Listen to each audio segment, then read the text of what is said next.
so much fucked up shit to get into.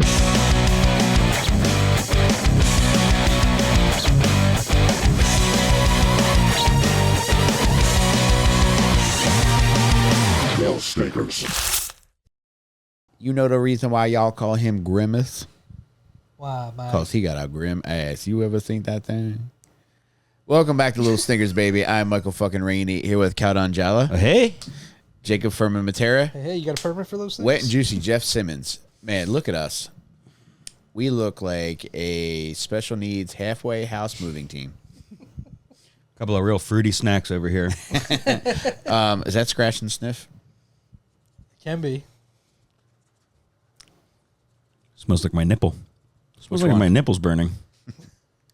We have fancy new T-shirts, courtesy of the boys over here. They teamed up to design this, and man, we look like $1 million. We feel like $1 million, and man, This is a fun shirt. I might leave my family, Jake, just to hang out with this T-shirt in a hotel room. I no telling what I'm going to attract with this T-shirt on. My word.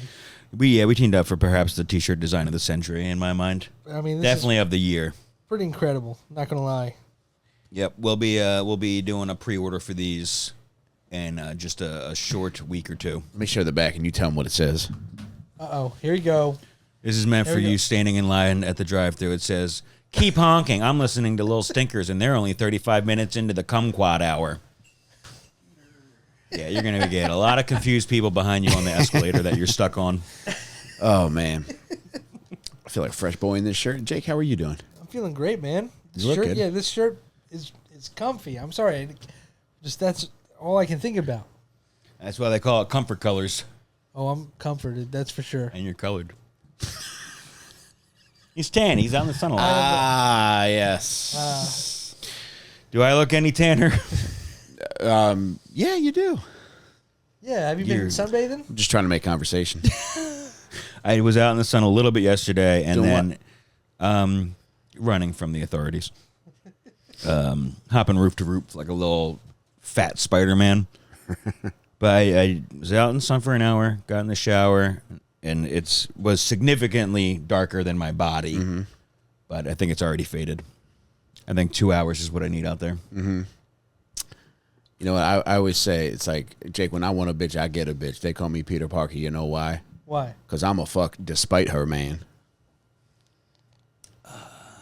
That's not going to be on a T-shirt, I can assure you that. Dude, we have so many cups, so much junk food in front of us, and this really looks like a child sleepover. Yeah. You know what an adult child sleepover is called? What's that? Trash night. We're getting trash night, baby. That's a wolf that just got run over by Stephen Hawking's wheelchair. What do you think? Is it flip time? Let's flip it, baby. Here we go. I have not seen the new seasons of Little Practical Jokers yet. So, call me a fair weather fan. I don't have fate on my side on this one. I don't deserve it. I don't think personally I deserve to win this week. But let's see You're being what hard on fate yourself. decides. Fuck me in the goat ass. All right. You win. Yeah, you know what? This week's stinker is a guy I just watched a documentary on. More intrigued by him than ever. Just truly a pathetic figure. Really threw it all away and is unapologetically sad. To this day, he's 83. He's probably going to be dead soon. And he's just sadder than ever, Jake. Man, Who do you think I'm talking about? I think I know who you're talking about. Are you talking about Mr. Baseball? The man with the giant head who is the New York Mets mascot. That's one. Yes, that one. He was born 4 months premature to a mother who drank while pregnant. That's why he looks like that. You drank water from the East River while Yes. pregnant. Oh my God. Mr. Met is, Born under the Queensboro Bridge. if you know what I After mean. he congealed in a puddle. But yes, Jake, I am talking about Charlie Hustle, Pete Rose. Wow. I'm excited for this. That's what he thinks of old Mr. Hustle. Mm-hmm. One of the greatest nicknames in sports. It's a shame that he became such a dickhead because I love that nickname. Did Charlie you know Hustle's great. it was given to him derogatorily by Mickey Mantle and Whitey Ford from the Yankees? Really? when he first started in, I think his first season was 1963. They were playing They were playing the Yankees, and he walked and he fucking bolted the first base, and they were making fun of him and referring to him as Charlie Hustle. I like it. And he thought it was like, man, they're really flattering me. He never knew for decades. No, Did he play for over 25 years? dude, he 63 to 88. He was definitely playing in '88. Well, yeah, he was a manager from 85 to 88. Player manager? Player manager, Okay. yeah. Which does not exist anymore, right? There's nobody I don't in know that position. there's any law against it, but people just don't do it because I mean it really is a full-time thing. That's an insane baseball career. 25 is It is. you top out there. Yeah. And over 4,000 hits, man. The guy he did so fucking much, and I didn't know a lot about his childhood. It started until the past week, and there's a great documentary on Max right now. I don't want to call it Max. I'm going to call it HBO because I fucking hate that shit. Yeah. But you can watch it on HBO. I think it's 4 parts. It's really entertaining, really funny. He says a lot of funny shit. He is a funny guy, but truly a fucking pathetic figure, man. Yeah, he definitely is like somebody who doesn't see what he's doing. He's completely oblivious to his behavior. I really think he is. But yeah, I agree with you. But I also think that with a lot of these people, it's like maybe that's part of like what makes them what they are. Yeah. Yep. It's like, fuck you, I'm going to do what I want to do. And they're just that headstrong that they're just like, all right, I'm still great, despite the fact that people are just like, man, you are a fucked up individual. Yeah. Anybody ever call you a fucked up individual? I'm sure they have, yeah. Maybe not to my face, but probably to my face. When's the last time you got called a fucked up individual, Jake? I was at the heart doctor Tuesday. That's not great bedside manner. No. Receptionist, fucking nurse, fucking cardiologist. Wait, you guys don't have a valet here? That guy just stole my fucking car. A little boy that didn't even know how to talk yet. That was his first words. Damn, Jake, I'm sorry you experienced that, man. Oh, thank you, Mike. Don't go back to that doctor, man. No. But I didn't know this either. Pete Rose was born in Cincinnati. Spent most of his career with the Reds. Born April 14th, 1941.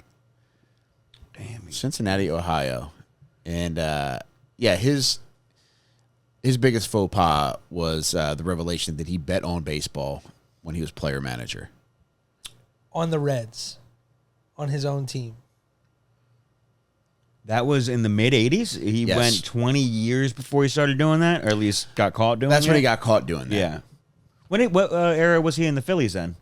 80 to 83. And then he went back to the Reds as player manager. All right, 80 to 80. All right, so up until 80, he was with the Reds. Then he went to the Phillies, 80 to 83. In 84, he went to the Expos, and then he went back to the Reds after that. So he's on the 1980 championship team He with is. Mike Schmidt. Yep, and 83, the Phillies went to the World Series again, and they lost to the Baltimore Orioles. Okay. Was he? Yeah, he was on the Orioles when they lost, or when they won. I mean. No, he was on the Phillies. Okay.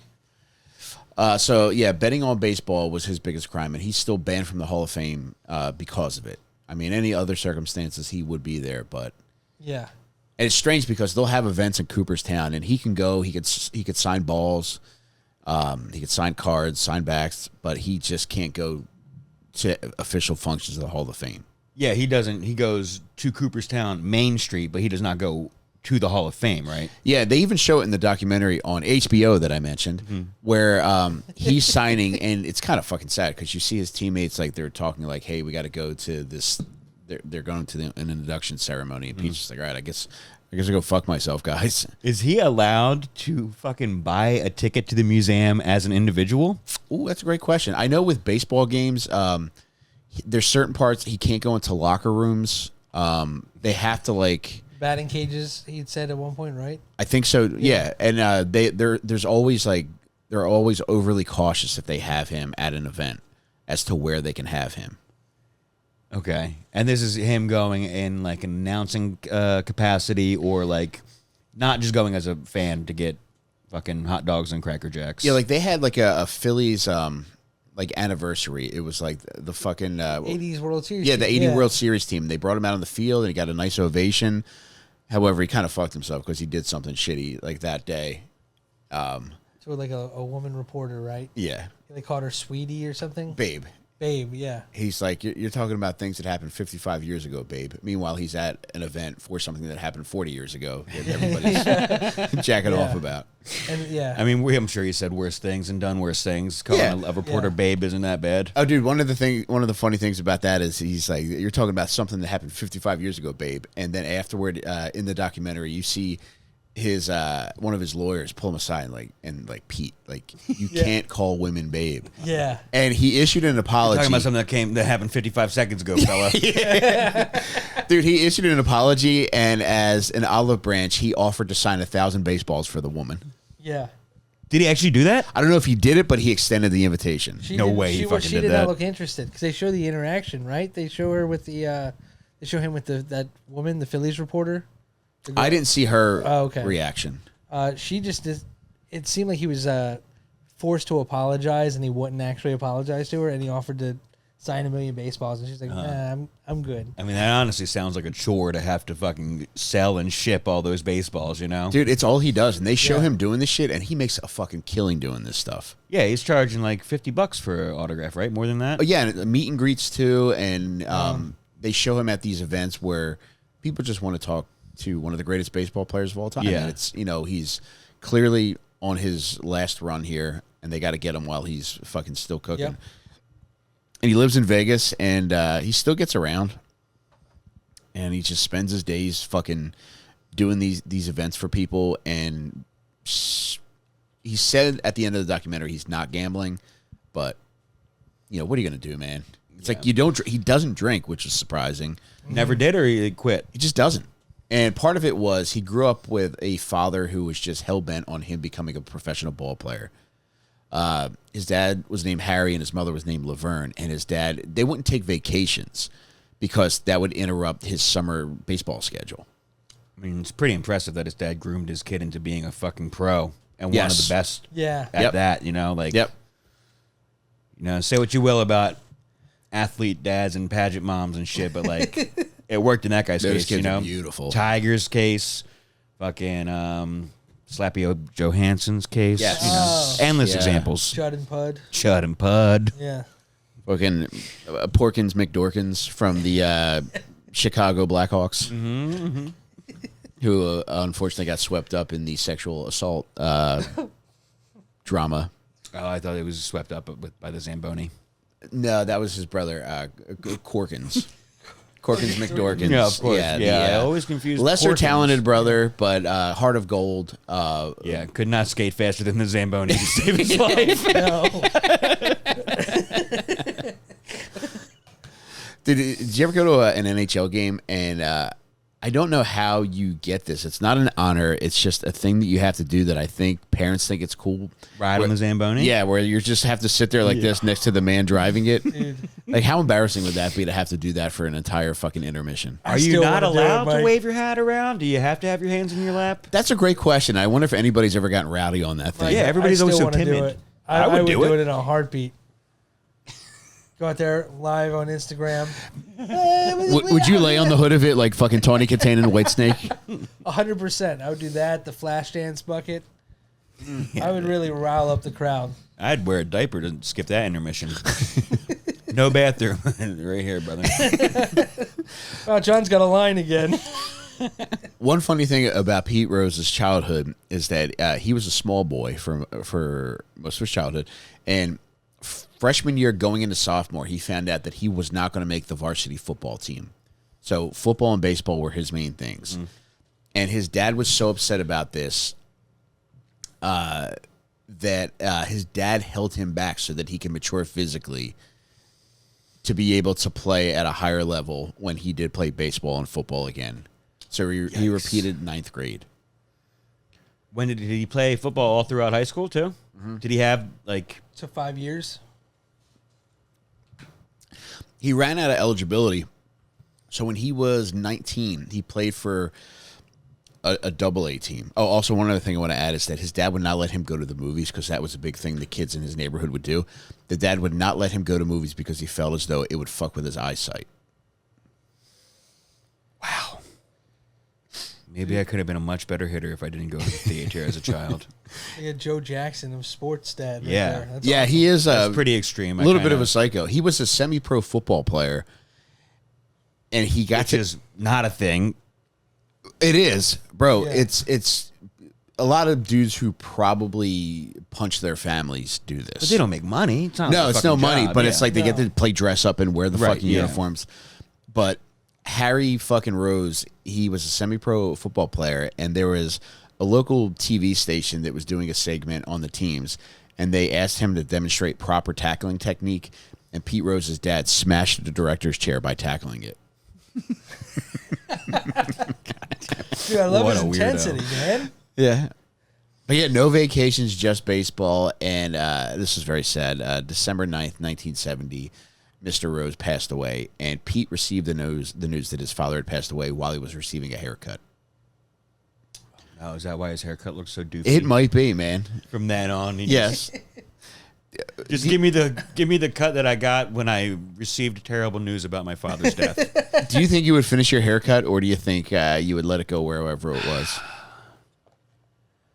I think you got to finish. You have can't to be leaving the finish. shop with half a cut. Yeah, half a bowl cut. You just start crying, get hair in your eyes. Could you cut a crying man's hair? I think I'd only like to cut a crying man's hair, honestly. I would do the Bob from Fight Club. Fucking Bring consoling. the titties in? Yeah. I'm hungry for meatloaf. But Pete was very lucky because he had an uncle who was a scout for the Reds. Oh, a Nepo baby. His uncle had a very sexual name. Oh, what's his uncle's sexual name? Lester Molester. Oh, Fingers McGillicuddy. No, Buddy Blowbaum. Shut up. God. Buddy Blowbaum. You got to change one or all of those names, dude. God damn. Yeah, Buddy Blowbaum was a scout for the Reds, and that was the inn that Pete needed to get an invite to spring training. And in 1963, during spring training, they were playing the Yankees, and that's when they got the nickname Charlie Hustle. Insane. I never knew that fucking Pete Rose played on the same field as Mickey Mantle. It's Yeah. kind of nuts. Yeah, That's it's crazy. Yeah. Was it just Still that lifetimes one apart. common season? I don't know, man.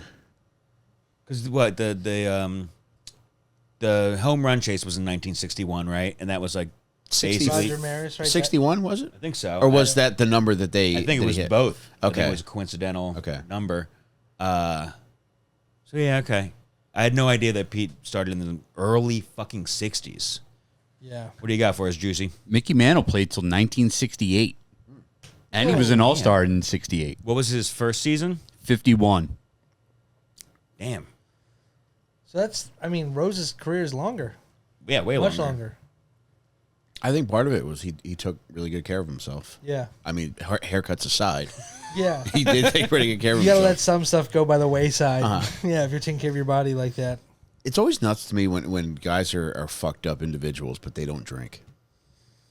Isn't it strange? Like, Yeah. if you're really gonna be a degenerate, do it all. Oh, dude. Yeah. Maybe he just liked to be clear-headed when he was doing fucked up shit. Could be, man. Jake, I didn't know this either. In April of 1963, he makes his major league debut. And in the offseason, he joins the Army Reserves. And he serves at a unit in Kentucky, which fellow teammate Johnny Bench was also a member of. Bench and Hustle. Yes. Johnny Bench, I always loved that. That's a name as great baseball name. player. Oh, my God. Yeah. He and Pete Rose did not get along. Really? Yeah, two big dogs. Yeah. Yeah, I It's can hard- see yeah, that. you can't really have two big dogs. Uh-huh. Only room for one of us in this dong show Yeah, there's locker only room. one shit streak across this locker room carpet, brother. That's It's what not I gonna would be say. yours. Shit streak. If I ever went to the pros, I would want somebody in the locker room with their penis out to say, "Welcome to the dog show." Dong show. Fuck. Dog Jeff, Dong we Show. have to start the entire episode Welcome over. to the Dog Dong Show. I do like Welcome to the Dog Show. Then he could get down on all fours and crawl around the locker room. Yeah, okay, we'll go with yours then. Okay, cool. Better visual. Better visual than all those naked long penises. Wait, well, let me weigh the odds. Yeah, I guess it is better. Man, that is difficult though, because then you're risking long penis rash by having it drag on the locker room carpet. Oh, like carpet? Yeah, like carpet burn? Mm-hmm. Yeah. Rug burn and ringworm. Two of my other favorite ball players. They're not going to pinch hit for rugworm? Yeah, I'm going to keep drinking. Interesting baseball tidbit. In 1964, Pete Rose was playing a game for the Reds against the Houston Colt 45s. Very cool. Shout out, I had that team hat as a name. child. Whoa. It is that's very cool. cool. I always assumed it was a Negro League team. No, that became the... No, I'm Jeff. Chill out, man. I'm fucking trying to be normal for 5 fucking seconds of my gay ass life. But then it seemed like... Yeah. Do you sense my sincerity? I absolutely do, but Yeah. now that I heard the funny laugh part about it from Juicy over there, it does work perfectly. Yeah, the Minnesota Old English. The one time I'm trying not to be racist, Jake. No, just Tennessee Hennessy's. I just assumed it was the Negro League. they go over to the Gatorade cooler and they get with a coconut and it's I don't know filled. What? They get an Incredible Hulk. That's what the Okay. the Gatorade cooler is full of. Yeah, you have to They fill pour a coconut some with it. from this one and then some from that one, and then mix it up. Yeah, and then you can get a side of shrimp with it. All right, man. Now I'm bad. Fuck Jake or Jeff. I'm trying to be good. You're being good. Thank you, man. But they play the being Houston great. Colt 45s, who are a white team, Jake. And there was a fellow by the name of Ken Johnson who threw. That can go either way. That one. He threw a no hitter. However, he lost the game. Because of base on balls? There was a first base Errors, error. yeah. Pete Rose reached on an error, and he ended up scoring. So Ken Johnson threw a no hitter, but lost the game somehow. Because of the hustle. It is. Wow. He stole second, third, and then And home? I don't know. I'd have to see if I could find footage of this. I just read about it. So I wonder if maybe the ball got away and he took off around. Maybe there was another wild pitch, and Man. you know that's Colt 45 baseball, Jake. Yeah. That'll do it. Doesn't work every time. That was the slogan. for Call 45, works every time. Yep. Damn. Yeah, I mean, I am it much does. older than you. How old are you again? 38? Yeah. All right, I'm 45. Whoa.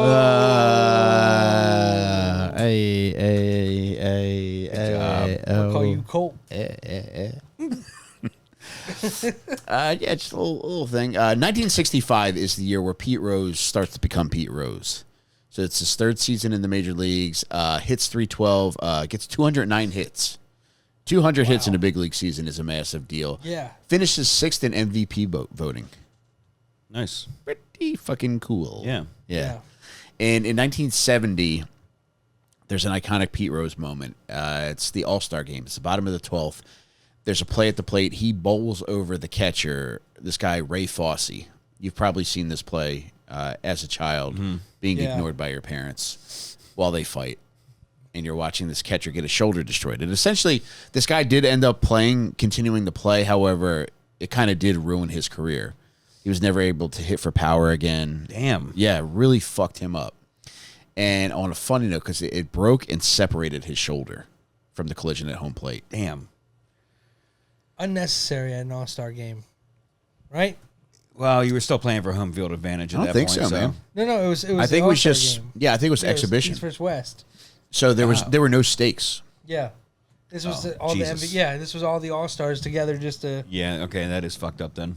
On a funny note, Pete Rose, he ends up going to jail for tax evasion in the 80s.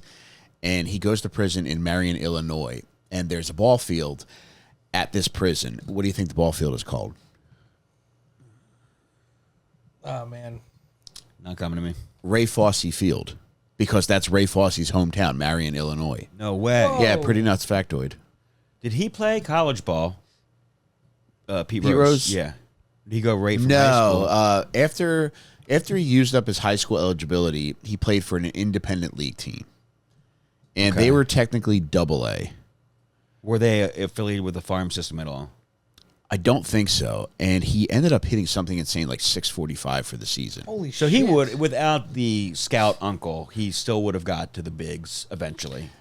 It's conceivable. Yeah. And being on somebody's radar, I don't know how many teams were in the league at that point. It was definitely, if I had to guess, I would say it's half of what it was now. And I know, Probably 16 to 20. yeah, and the playoff system was much different. Like it was broken up, I think, into two divisions.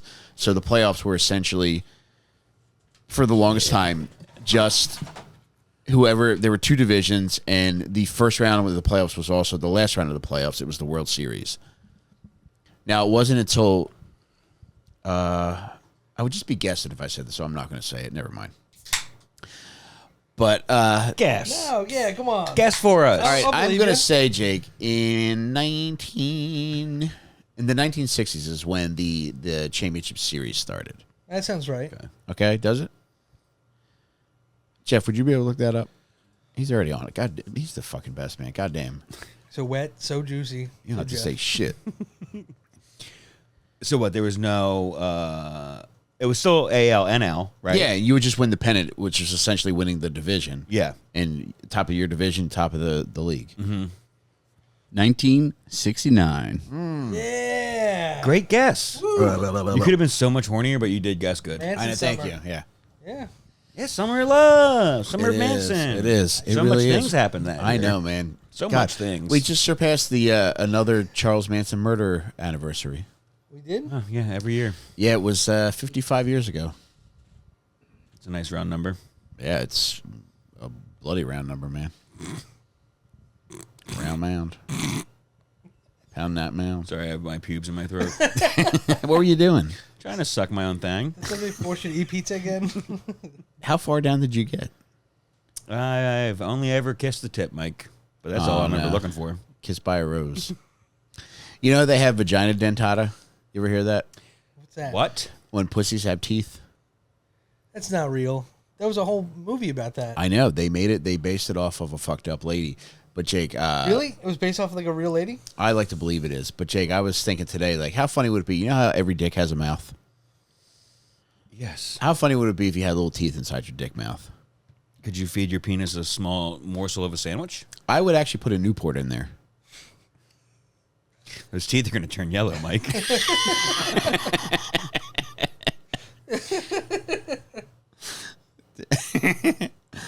Oh, man. Yeah. Man, it'd be incredible to have a big old black penis. Put that Newport in there and say shit like, watch out now. Hey, you know, medical technology is advancing at such a rapid rate, Mike. Nothing's impossible. But Jake, back to Pete Rose. So the Reds' heyday, they were known as something called the Big Red Machine. Uh-huh. And they were really cooking. They would get fucking smoked in the AL or the NLCS each year. Okay. And then finally they were able to, they won 2 back-to-back World Series, 75 and 76 against the Red Sox and then against the Dodgers. And later on, Pete Rose ends up as a professional wrestling figure. Do you remember him in the WWE? I don't remember. No. Yeah, he was like, he did get like, he got pile drived by Kane at one point. Oh, shit. Okay. So that was Actually, like, Kane, I think, fucking fucked him up a couple times. that's the Attitude Era. But Pete Rose, one of the events was in Boston, and he was just talking shit to the crowd about how that was the infamous Carlton Fisk series, where Game 6 the Red Sox tied it by the home run that went off the foul pole, Yep. but the Reds ended up winning it in 7 games. In 1978, he had a 44-game hitting streak. How insane is that? Damn. 44 games. That has to be the record now, too. Oh, no. No? What's the longest now? DiMaggio's, Oh, shit. was that 55? Oh, shit. Yeah. That's been long-standing. Yeah. Okay. Chase Utley had 30-something games, I think, in 2006. I found out that his hit streak was over my first night in rehab. Devastated. Yeah, that's a double whammy of bad news. Yeah. Why did they have to say that? Yeah, that's like when they told fucking Coco the gorilla that Robin Williams died. They actually said that night too at rehab as well. It's like, and just in case you weren't sure, Robin Williams did hang himself. Buckle up. Jimmy Rollins actually had 38. Whoa. Yeah. And that's not even top 5? No, that's 8. He's in 8th. What's the number 1? Joe DiMaggio with 56. Okay. 56. All right. Is there anybody... Willie Keeler, number 2, and then Pete Rose is 3rd. Okay. His says 45 with 44 in parentheses. I don't know what that means. And Rose says 44. Oh, so essentially a tie for second. Potentially. Essentially. Yeah. Elementary. He was upbeat after that ended too, because I watched an interview of him after the game and he said, well, how many games are left in the season? And I think there was like 30 some games. He's like, all right, well, he's like, I guess I'll just have to carry it into the next season and just be anxious all off season. Would that count? Yeah, I think it does. Okay. I count the same way with lovemaking. Like if I nut inside my wife in like 28 seconds, I count the next time I put myself inside of her, pair those 2 times up, make it one big old time. So I've spent minutes in there. Lifetime. To me. I mean, if you're just counting the 2, that's 56 seconds. And honestly, if I'm expelling all this jizz, it's essentially a lifetime for all of the dead babies I'm leaving in or on my wife. Oh God! So it is. I am what technically. Did you call it? The butt box last week. I don't remember. What did I call it? Oh man, the pussy is the soul box. Is that what you called it? Oh, it is ringing a bell. It should never have been rung again. Oh, no, I think But thank you, Jake, for reminding me. You're welcome. Look, I need to talk to you about MyBookie, and it's 2024. If you're still calling in your bets to some burnout, it's time to grow the fuck up. With MyBookie sportsbook and casino platforms, you can bet on everything and win anywhere, anytime, all on your phone. I'm looking forward to betting on the Eagles sometime soon because I think they're going to win every fucking game they have this year, and I can't wait to become a fucking millionaire because of it. I'm going to be going to Disney World every fucking month this year because of how much money I plan on winning on the Eagles using MyBookie. Yeah, he about to break even after that. But for real, get some walking around money with MyBookie. There's no need to download an app. Just sign up online and you're ready to bet. It's safe, secure, and you get paid super quickly when you win. Use promo code STINKER to lock in a welcome bonus that'll spot you all the way up to $1,000. You heard that right. That's promo code STINKER to claim a bonus on your first deposit so you can bet on anything with house money. Bet on anything, anywhere, anytime, only with MyBookie. Hey, I just bet that I'd say something stupid at the end of this. I just won $5. Way to go, Jake. I'm downloading it right Damn. MyBookie.website/stinker, baby. But 1979 is when he goes to the Phillies, Jake. I thought it was 80. It was 79. 79, he goes to the Phillies. In 1980, they finally win it.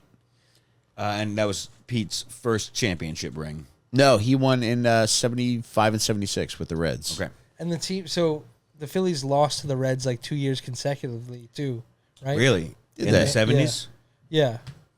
So I didn't know In that. the NLCS, right? Because they're both NL. Yep. Okay. Are you sure? Yeah. In the documentary, the Phillies lost 2 years in a row to the Reds in the playoffs. To get to... To okay. So They were knocked out twice by Pete. Pete joins the squad. Yep. Did you not watch the same documentary? I ended up putting on the Wiggles. As The you old want to school do. Wiggles. Back when Wiggles were men. Now any goddamn person can become one. never mind. Make the Michael J. Fox joke, Jake. No, I wasn't going to say that. Jake, say it. I was going to say something far worse, so I'm glad I stopped. You can do it to me. Oh, I'm a tease, y'all. This is kind of neat. So he ends up going to the Expos.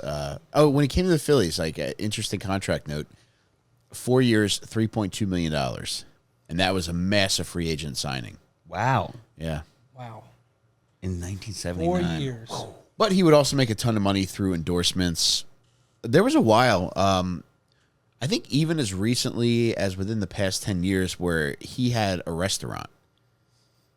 He had restaurants in Cincinnati, and he ended up. I think they did get it up and running, but then it closed in Vegas. Do you know what kind of restaurant or the name of it?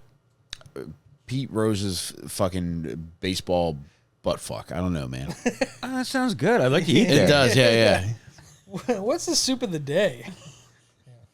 That's the soup du jour. Carlton Bisque. That was pretty good. Yeah, I like that. Wow. Were you going to congratulate me too, Jeff? Go Go ahead, man. No, it's called the Oh, heavens no. the Ballpark Cafe. There we go. Yeah, so I wasn't too far off. Yeah, you were Thank very you, close. Jeff. Yeah. Carlton Bisque. God damn. Yeah, I know. Soup season's around the corner, I fellas. can't wait, man. Dude, I could eat soup every day of my life. I do eat soup on hot Yeah, I days. love it, man. I'll eat fucking cream-based clam chowder on a hot day, bro. Yeah, Yeah. fuck, man. Give you that cream. Okay, this guy wants the cream. Give it to me. Cream. Jake, you would look insane with nut on your face. As with you, Mike. I don't know, man. I think I have the head and face for it. For cum? I mean, look at my ears, man. Oh, man. Nah, I think you'd be one of the ones that do the blink. You know what I'm talking about? Nah, come on, Jake. I wouldn't do that. You think your ears make your face appropriate to be loaded upon? Not that you say it like that, no. What are you guys talking about? I've been here the whole time, right? Yes, you have. I am lost. Jake, in 1984, Pete Rose gets traded back to the Reds, at which point he becomes player manager. This guy's got 3 rings. He's fucking Yeah. having an incredible the man. career. Yeah, he is the man. And I do want to add, he's married at various points. From 64 to 80, he's married to his first wife, Carolyn. They have 2 kids. From 84 to 2011, he marries another woman named Carol. Man, imagine that. Yeah, bet your name was just a little too long. And he does have an outside kid at one point. That was not acknowledged for a long time? Yes, or- he denied okay. paternity, but then a test was taken, and it was confirmed that this child was his. Oh. Just some Pinch road hitter. slut. Yeah. Just some lonely waitress trying to get the Pete load upon her. I don't know. Considering what comes out later about him, it might have been a Forced entry. road high schooler. Yeah. Yowzer. Yep. Can we talk player manager for a moment? Please. A thing that doesn't exist anymore. Yeah, really. very strange, man. Was hockey ever known to have a player manager? I know basketball and Slapshot. baseball. Slapshot, yeah. Red, right? Or Reg Dunlap. Yeah. You know Slapshot Is was that who written... Paul Newman plays? Yeah, Okay. Reg Dunlap. Did you know Slapshot was written by a woman? Did not. It is. No. No, it's not. You say no, it's not. It just- Also, George it's not Lucas. Yeah. Okay, so do you know what the role of a player manager is? It's just somebody who's on the field but also has a say in the lineup and that John, kind of how shit? complex could this fucking setup be Yeah, if he's named the player manager? Yeah, he's both positions, the role of the manager and the player. So he is. But he's like the fucking he's- skipper? Yeah, so he's Yeah. Charlie Manuel and he's Chase Utley. That's so bizarre. It is. It's Yeah. nuts. What a strange era that I kind of wish was here. He was the last one, actually. Really? Yeah. I'm looking at it now. He was the last one. Surprisingly, there's been like over 200 in the history of baseball. It seems like a very old-timey, turn-of-the-century type thing. Yeah, a lot of them were like 1800s. Okay. And 59 of the 200 plus have been Yeah. gone to the Hall of Fame. I feel like a lot Whoa. of that's cool. But those early ones, like that was out of necessity. Right? That had to be. Yeah, I mean, if it was early enough in baseball, nobody had aged out at that point to be like a Yeah. great baseball mind, you know? Yeah. Well, thank you for the pertinent information, Yeah, that was Jeff. nice, Jeff. Thank you. And Mike, thanks for nothing once again. Also, I got How this for rude. you. No. It's the middle finger for our listeners. Jake, can you give both of these to John for me, please? John, here you go, buddy. You motherfucker! Listen, I'm sorry. Mike has been giving us great information here on Mr. Rose. I want to add, so in 84, he gets traded back to the Reds. It isn't until 85 where he becomes player manager. And from 85 to 88, or no, 85 and 86, he's player manager. 85 to 88, he's manager. Takes his last at bat in 86, and he finishes in second place 4 consecutive years. So they're never able to make the playoffs. Okay. Kind of tough. Yeah. And in February of 89 is when he starts getting questioned about gambling. Okay. This I'm very interested in. So he's done at this point in this. Like, he's done playing. He's done managing. Yes. Yeah, he had already gotten fired. Yeah. Marge Schott is another stinker. She was the owner of the Cincinnati Reds. She was a mean, insane old bitch. Did you ever hear a Billy West impression of her on Stern? No. Not even speaking English to me, bro. Yeah, I don't even know who Billy West is. Yeah, he was, might have been the voice of Ren and Stimpy, Oh, cool. but really incredible impressionist who was one of the third mic on Howard Stern for a while. And he would do a mean Marge Schott impersonation. I'm going to put that on my list of things to look up. Never. I bet you wish you had that finger back. Back to player manager, man. What a... I'm kidding. You go on. Thanks. I will. So he's questioned by the MLB commissioner, this guy, Peter Ueberroth. Yeah. Speaking That's of it. soup, I know, man. It's Very making me hungry soupy. all over again. You got Carlton Biscuit and Peter Ueberroth. He said no baseball for you. But that's short-lived, and there's a guy named Bart Giamatti who ends up becoming the Major League Baseball commissioner, and there's a fella named John M. Dowd who ends up investigating Pete Rose, and they find all kinds of evidence about Pete Rose betting on slips that are just fucking guys jotting down information, showing that he did in fact bet on baseball, and it seems as though he was betting anywhere from $2,000 to $10,000 per day. per day. Yeah. Was he winning a lot? I don't know. But one of the interesting things about him betting on baseball, which he denied for years.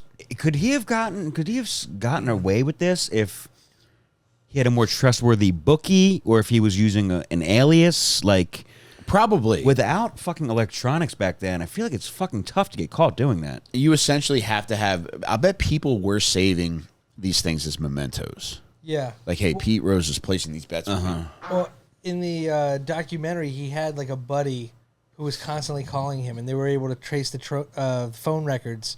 That like when it was a home game, he was going to call at home, and then the same number would call the dugout later in the game, and then the same number on road games would call the hotels that the players were staying at. Wow. So they were able to find it because of like Pacific Bell. Holy shit. Okay. When he eventually admits to betting on it, he's like, oh, I bet us to win every game. However, there were a couple of pitchers on the team where when they would pitch, he just would not bet. So I wonder if that's, him unofficially telling like all the other guys that were like in his circle, hey, maybe you want to bet against the Reds tonight. Huh. Okay. Wow. But he was also betting on all kinds of other shit. Wasn't he also like overusing pitchers too? So like they would be worn out by their Everything's start game? questionable. Yeah. And it's like that's part of why this is such a severe punishment, is because Yeah. you're inevitably going to factor this shit into your decision making. Yeah. Yeah, and I think at one point they showed on the screen in the documentary like a $2,000 ticket that won him like $21,000, like betting on, I think it was the Reds. Is there proof anywhere that he ever bet against the Reds? No. Okay.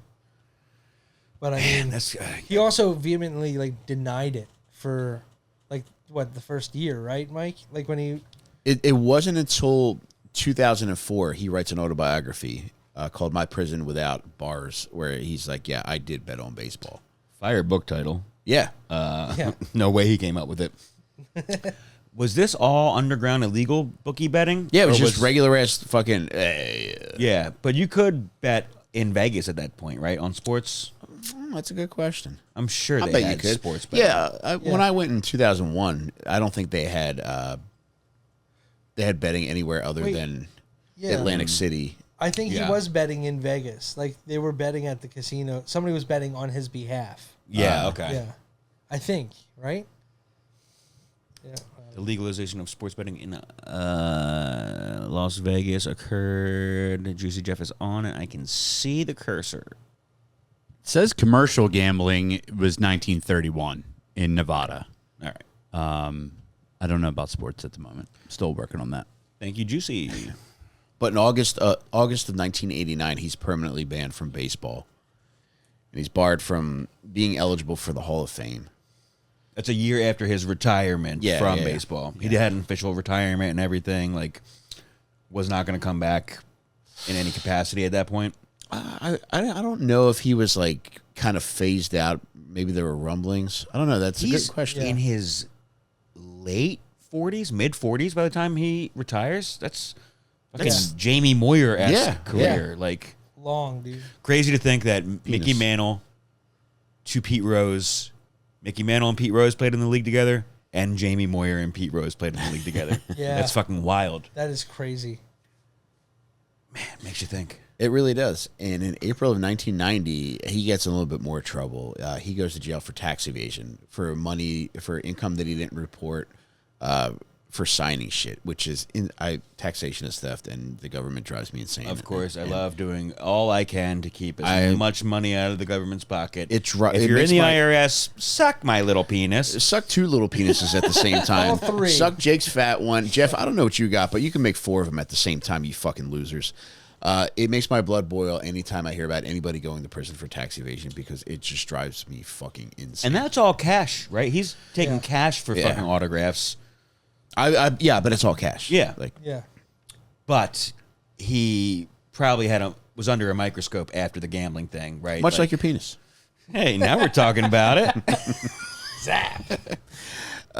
When he does 5 months for tax evasion, and part of his 1,000 hours of community service involves him being a gym teacher's aide at a Cincinnati, a collection of Cincinnati elementary schools. Could you imagine being called? Could I be imagined? Yeah, I could. Yeah. Dude, it's Eastbound and Down. Yeah, it is. Kenny It's Powers. essentially like that meets Mighty Ducks. Yeah. Holy shit. Does that have? I know he's John Rocker based, but does that? Was that influenced? That sounds by like it Pete would. Rose? Yeah. Dude, I've seen footage of him interacting with kids, trying to teach them, and like very knowledgeable, but also very severe. Like a kid will bob a ball, and he's like, "Hey, you just lost your team the game." And it's like they're taking grounders during practice, man. Yeah. During gym class, Yeah, right? When you they're don't wearing even. jeans. Yeah. Well, this that I saw was on something I'm going to mention a little bit later in the episode that really cracked me up that I didn't know about until this week. But yeah, he does his 5 months, and he's got scheduled to. What do you want to say? Where was the jail? Was he in Cincinnati in jail? Ah, fuck, I don't remember. No, Probably. it was Illinois. Okay. It was the fucking Ray Fosse field, Marion, Illinois. Okay. Okay. And he says he tells the kids, fuck, what was the thing that he said? God damn it, it was something funny about drugs. Get high on sports, not drugs. Love it. Yeah, it's pretty good. Let's put on a T-shirt. Why don't you get yourself high With this? with sports? Jake, give him the baseball bat to suck on, man. Where is it? But I mentioned like he was fucking with WWE. It was 98 to 2000, where he was kind of like, I don't know, I guess it's like a guest host or something, where they would trot him out for events. He came out for a WrestleMania, but Kane would fuck him up. He got choke slammed and he got pile drive by Kane.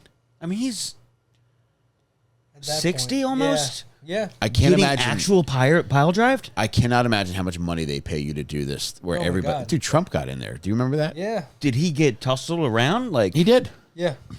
at what age? Like in the past 20 years? Yes, Yeah. Jesus Probably around the Christ. same time, right? Like they started having a lot of cameos. probably. Yeah, man. I know it's all choreographed and like essentially safe, but it still has to fucking It's a lot. fuck Yeah, your body up. Yeah, Yep. God damn. Good for Pete and honestly good for DJT. yeah. I mentioned in 2004, My Prison Without Bars, incredible title. But he says that I bet on sports. I bet on baseball every night, and I bet on the Reds to win. Did he say what years he was betting? Did he admit that it was only when he was a player manager, or was it most of his career? That's another good question. I'm less and less inclined to tell you I don't fucking know and to stop bugging me because you do ask a lot of good questions, Yeah. John. I'm sorry. I'm a bad conversationalist. No, you're I a great know it. conversationalist, and this is why I'm growing to treat your questions with respect because they're often good questions. Thank you. Yeah. We said Yeah. from the jump you're like an investigator. Every time you throw good questions. All right, thank you. Yeah. I'll take it. I bet you will, man. Play your cheeks apart and take it, man. Take it from me. I'll take the whole fucking thing. Oh my god, dude. On September 11th, 2010, there's a roast of Pete Rose in fucking Indiana at this town which isn't far from Cincinnati. And on the September 11th roast of Pete Rose breaks down crying. And Because of jokes? no, because like I think he's overwhelmed by all these people that showed up to roast him, which were close friends and people that he's known over the years. It was a happy cry. Yeah. But it was him apologizing to everybody Okay. for really causing a lot of chaos for all these people, and really, I mean, so many people that were associated with the teams he was on that won just got dragged into this mess. Yeah. He also had one thing I wanted to add too is there was a Pete Rose Jr. and he was he played most of his career in the minor leagues. Okay. But in the documentary, he talks about how sad it was that when he finally got called up to the major leagues and he gets his first hit, his dad can't be in the locker room with him to celebrate. And Yeah. Brutal. can any player's dad be in the locker room after the game? You can bring whoever the fuck you want. Damn, that is kind of sad then. Yeah, I would bring Vern Troyer and I would bring Jenna Jameson. Mike, you're going to hold John's hand for this. Vern Troyer is no longer with us. Oh my god. Got stuck in a paint mixer. He was killed by a pitching machine. Dude, just imagine the damage a softball could do to his skull. Yeah, can we see that on Mythbusters, please? Finally, something cool. Midge Busters. Oh my god, dude, that would be so funny to see a midget get terrorized by a pitching machine. Like, kind of a man versus ball. Do they get the same strike zone? There was a midget ball player. I don't know if he technically classified No as midget. way. I might. Catcher? It might actually. I might be confusing them, and I might just be saying this because you mentioned his name. Wee Willie Keeler, was that the little tiny guy that used to?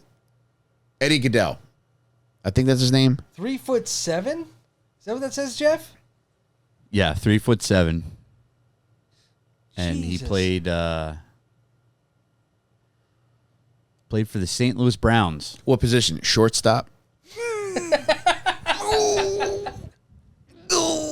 Got him. Eddie Goodell. What year is that little fucking midge in the league? Little tiny The strike catcher zone. is taller than him when he's Look on at that his picture, knees. John. Dude, God love that him. is He only had nuts. one plate appearance in baseball. Was this during a world war when they didn't have men of a certain size? 1951. Oh my God. He got on base. Once? His on base percentage is 1,000. Yes, hell yeah. That's a fucking Hall of Fame and stat. they had to right have there. him airlifted off the base. He got walked. He got walked? Yeah. Oh, wait, he only played one. Oh, he only He was played one. one at bat. I guess they Bless did his little heart. shrink the zone for him. Speaking of shrinking the zone, Jake, your shorts damn. are open. Wait, they're open? They're open? Oh, no. This is kind of a bummer. So in 2015, Pete Rose gets a job as a Fox Sports host, and he was doing really well with it. He's as knowledgeable as they come. Yeah. He's entertaining. He gets along well with the other guys. Was Joe Buck one of the guys at that point? No, this was kind of like a post game show where Joe Buck was calling games. Okay. And in 2017, the fellow that I mentioned that was part of the investigation, the gambling investigation, the lawyer Jon Dowd, he goes on a sports radio station and he's just got a hard on for Pete Rose. Yeah. And he mentions on the sports radio station that Pete Rose is a terrible guy and that during spring training, he would have a handler try to like bring all these teen and even some cases preteen girls Jesus. to meet him for the purpose of sexual gratification, Jake. So Pete Rose launches a defamation suit. However, during the course of the defamation suit, they end up talking to a girl who was 16 at the time where she was having sex with Pete Rose, which was legal in Ohio at the time. However, she claimed that Pete Rose started having sex with her before she was 16, which Pete Rose denied. They were never able to get to the bottom of it, but eventually both Pete Rose and Jon Dowd dropped their allegations against one another. But the damage was already done in that Pete Rose was married while he was having this inappropriate relationship with this kid. And there were other kids alleged, but however, once it got dropped, that was kind of the end of that. Some hush money probably Yeah. issued there. He was married to his current wife while this happened? No. So his second marriage ended in 2011. Okay. So if it was during the second marriage, it would have been between 1984 and 2011. But it could have been earlier than that. Yeah. That I never knew. That Very I just strange, learned man. once this documentary came out. Yeah, and that was the thing that came up during the Phillies reunion, where she that was was the like, question she was asking about. "Yeah, it was And that's- 55 years ago, babe." Yeah. Yeah. And that number cannot be accurate, right? If it was 55 years before that, that would have been... Oh, so that would explain it. Sorry, so that was 2017. So that would be 38. So 2000 minus 38, 62. So that would would've been mean the he very was in minor beginning league of his baseball. career. He's not saying the right number when he says that was 55 years ago, right? Maybe in his mind he is. He would have only been like, not to It defend would it, have but been like 22. Yeah, I thought he was in like his 40s or something when it happened. Maybe that was his stance, or he was like, "All right, yeah, I was porking 16s when I was 22," to I mean, kind there of were lessen songs the about impact. it on the radio, like at that time. Like Yeah. I don't agree with it. I'm just saying, like You wrote them, dude. No, I did I've not. seen your little stop. notebook, man. When we leave here at night, he blasts that song, and he drives around the block 100 times. I do not do that. Yes, it is. I do not do that. Yeah, toddlers to the left of me, babies to the right. Here I am, stuck in the middle of twos. I've seen the notebook, Jake, man.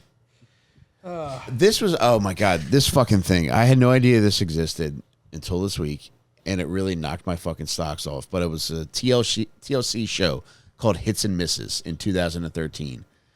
After Pete Rose left his second wife, he started dating a woman who posed for Playboy named Kiana Kim. And in the show, Miss Kim, Pete Rose is coaching her son's Little League team. And this is where he's freaking out on these kids saying, "Congratulations, you just lost your team the game," and shit like that. Yeah. But it's also, there are times where he comes across as very sweet. I mean, everybody has their moments. Yeah, I'll say. I do a show with you every week. What the I'm teasing. fuck? I'm teasing you, man. That's not nice, guys. But this is kind of now fucked up. kiss. Make up. I'm not. Make it a long kiss. I wouldn't do that, Jake. But now Pete Rose, he's 83 years old and he still lives in Las Vegas, man. So And he still does like conventions and stuff, right? Like he to does, this yeah, day? yeah. During the documentary, they show him going to these signings. They show him. He'll just go to like the fucking ballpark and he'll sit and he'll sign tons of baseballs. Outside of the park? Yeah. No, he's inside the ballpark. So I think he's just not allowed in team settings. Okay, so these kids are bringing their own balls to get signed, and any memorabilia. They'll know he's going to be there, and they'll bring like pictures and shit to get signed. Yeah, and like I don't know if Or you does he have his own stack of glossies and stuff? Like, It seems like they're all bringing their own shit. And one interesting thing that he does, I don't know if he does it anymore, but for a while he was signing his name on baseballs and writing, "I'm sorry I bet on baseball." which is a great It's tagline. incredible. Yeah. Imagine having that on your fucking fireplace, dude. Like that's Yeah, that is pretty cool. awesome. Dude, there was one moment from that documentary that really made me laugh. Yeah. And he's talking to the longtime Reds announcer, Marty Brenneman. And Marty Brenneman's wife appears. Beautiful lady, buxom. And when Pete notices her, he calls her over and says hello. Or she says hello to him, and he's like, hello, whatever her name is. And he's like, he's staring at her, and he's like, still got them jugs, huh?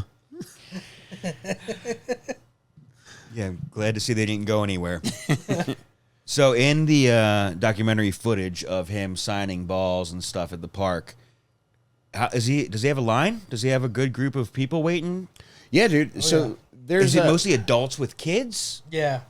Right? a lot of times it's like people that are close to his age. I would say That's very, what I very figured, few older younger guys. people. Yeah.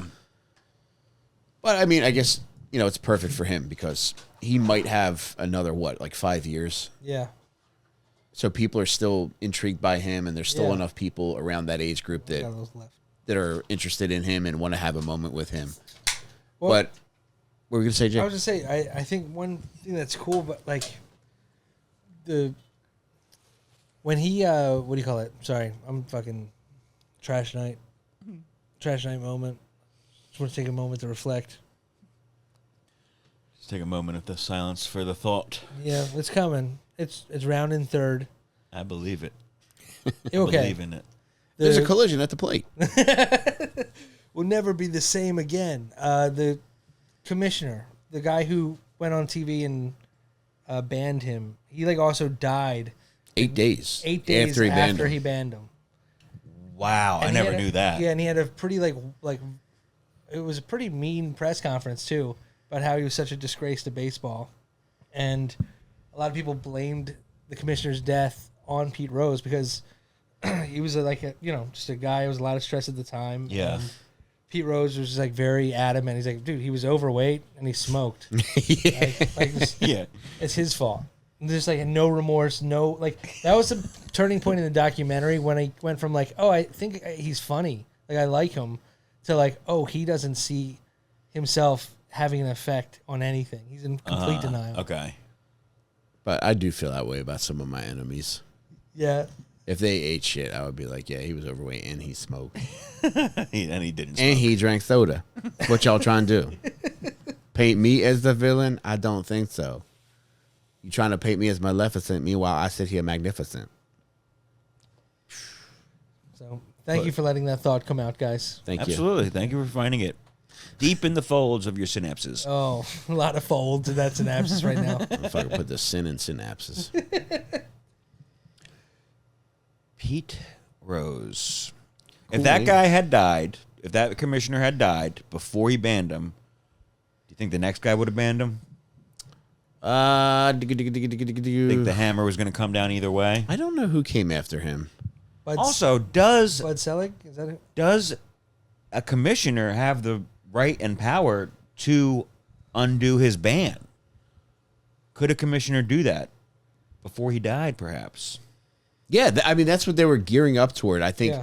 everything with giving him a job with Fox Sports, it seemed like things were trending in the right direction for him to potentially get back in the public's good graces and then also potentially be reinstated to make it into the Hall of Fame. But the fucking The underage allegations. porking 16-year-old Yeah. shit That- really fucked him. That was nailing the coffin. Okay.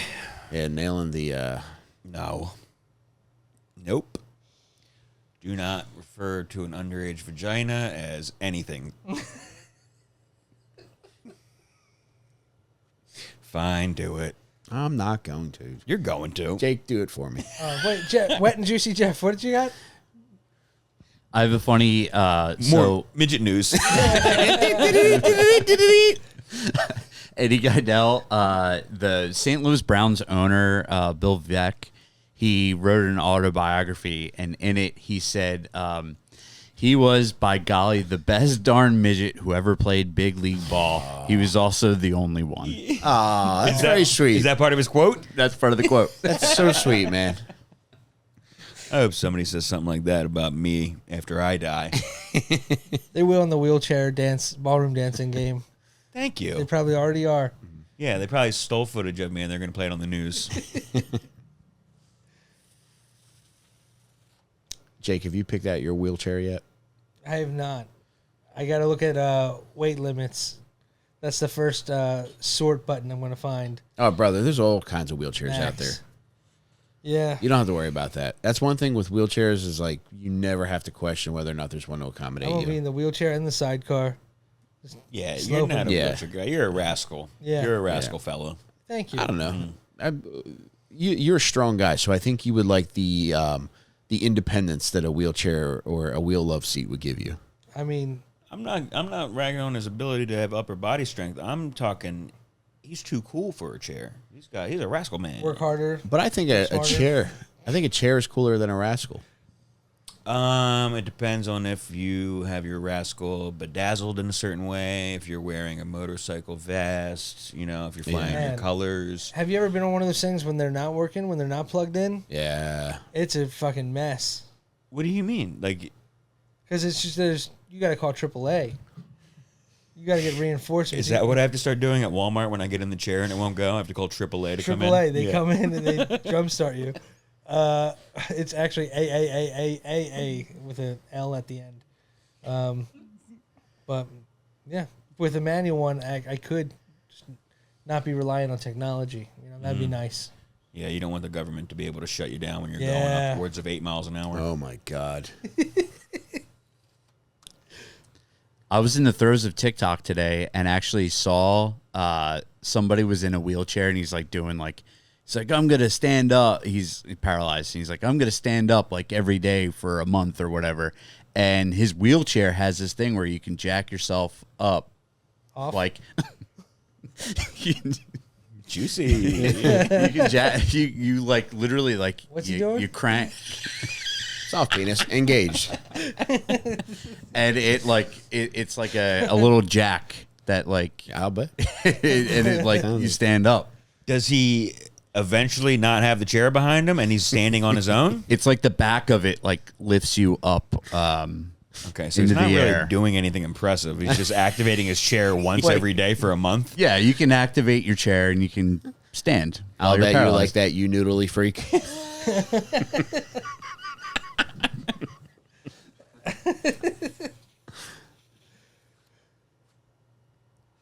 I want one of those jack up chairs. That's what I want. Yeah, I'm trying get to you get one. jacked up too. I'm trying to get jacked up. Is Pete Rose involved in that local hot dog place's death pool by any chance? I haven't seen his name yet, but I would think I'm going to go there tomorrow and sign up for that. That's a good one, man. Okay, so if somebody is most likely to die and has a lot of money on it, then that money's getting split between more people, I guess. What do you mean?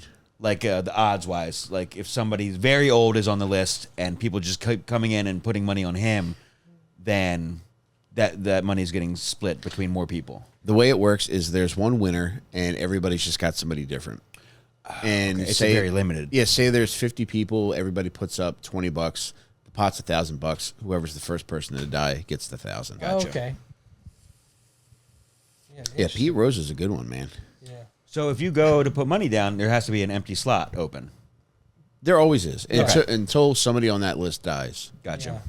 Mike, I want to go there and just have tears in my eyes, but can I sign myself up? Yeah. You write the check to cash. I can't get insurance. I need my family to have something, man. Dude, just imagine, like, oh man, I might have to do that, man, because they wouldn't give me insurance. Like when I revealed that I went to rehab, I feel like that was the insurance company deciding that I cannot get insurance. Really? Yeah, when I fucking in 2012, like when I had my back issues, that was Yeah. the first time I seriously thought about my health. So I met with an insurance guy, and he's like, "Yeah, like they'll come and they have like nurses come to like we were living unfortunately with my wife's grandfather because shit was so fucked up, and I remember nurses coming there and checking me as part of like the insurance like fucking interview thing. Whoa. And then every time I applied, I was declined. And I was convinced it was because I admitted to going to rehab. For health insurance. No, for life insurance. Life insurance. Yeah. Okay. Huh. Yeah, man. It's not even just a higher premium. It's I couldn't get completely it. denied. With any company. And eventually, I posted about it on Facebook, and my buddy's like, yeah, I got you, man. You go meet with a guy. I met with the guy, and he's like, yeah, man, there's nothing we can do. Wow. even with the I was personal like, connect. I was like, if I die of drugs, cool. Like, just nullify everything. But what if I die of natural causes? Yeah, there are stipulations, right? Like suicide and drug use and that kind of shit. I like would think so, overdoses. man. Yeah. But they would not give me insurance. Well, then, yeah. Deadpool for you. Yeah, I need a hot dog Deadpool. What you need is more hot dog places with Deadpools in the neighborhood. Oh my god, dude, that's what I got to do. I just got to go to as many hot dog. There are a lot of hot dog places in Delco. We need to talk them into Deadpools for sure. Dude, imagine my wife having to go to every single one to collect. And can I have onion rings too? Just in a painted black Oscar Mayer wiener vehicle with a little sash. The widow getting out of it. Three crying Casket's still children in there.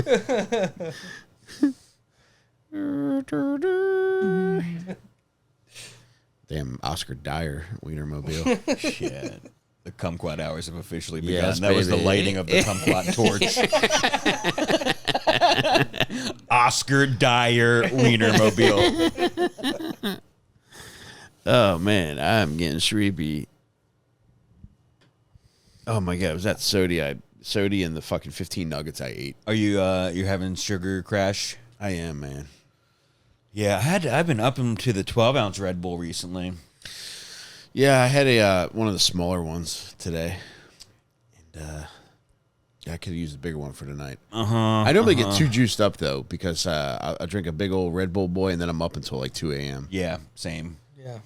I think I had a half a pot of coffee and then like 2 Cokes. Today? Yeah. Half a pot? Yeah. What time did you finish drinking the coffee? You sound like an old woman. Thank you. Probably 3 o'clock, 3:30, something like that. Okay. And then I switched to Cokes after. I find coffee, specifically cold brew, the caffeine affects me way differently than soda or Red Bull. Yeah?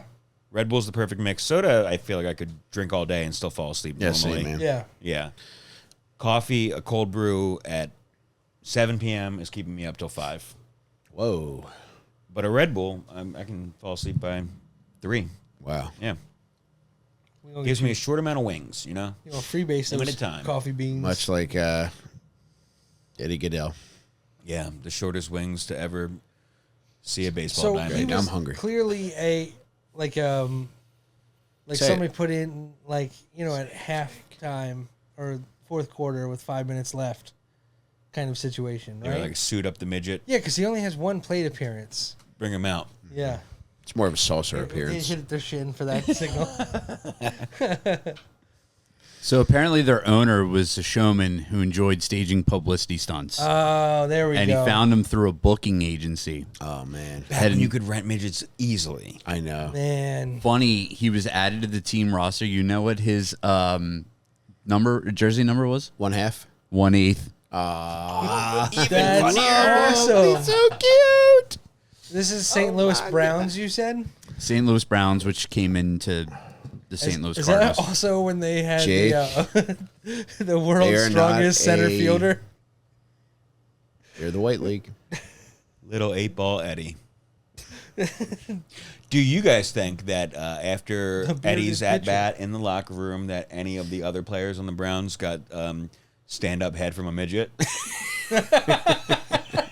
Do you think he fucking blew the whole team afterwards? I would go to congratulate him and just give him a little hug, and And wherever his mouth landed, his mouth landed. it is, yeah. That's where it goes. They call that a complete game.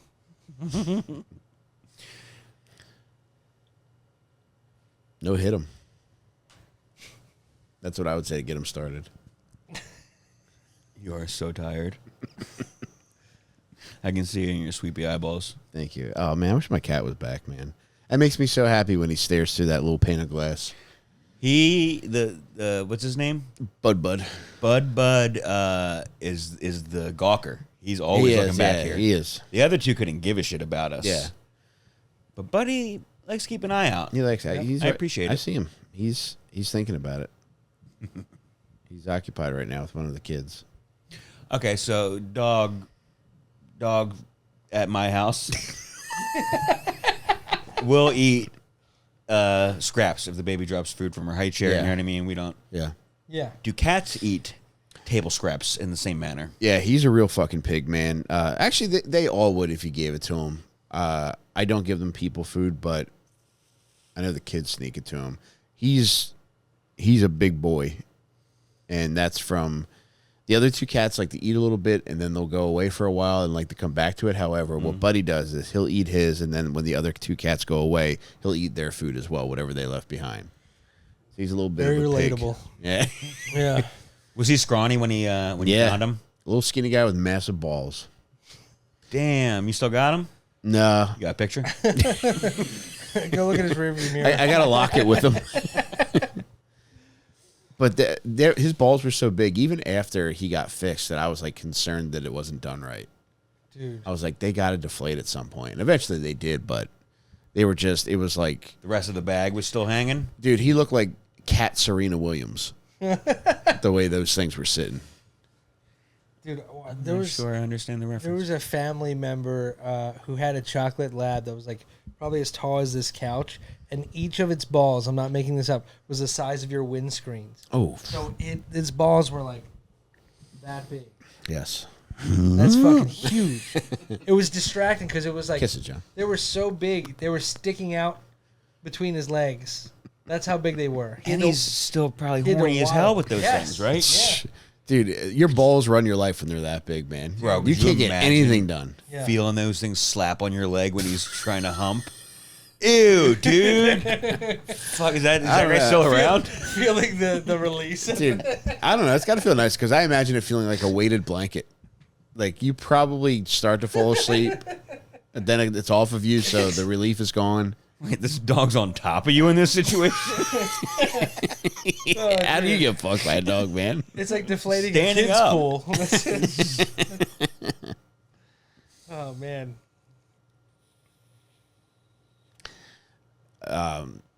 Jimmy Gillespie sent me a picture today of a pig whose balls were so big that he shit on them and the turd stayed on top.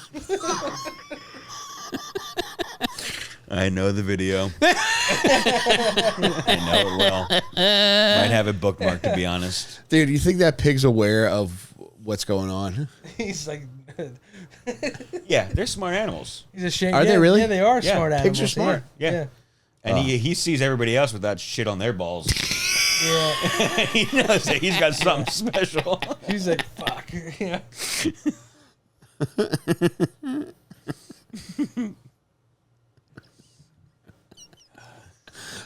All right, do I have shit on my balls?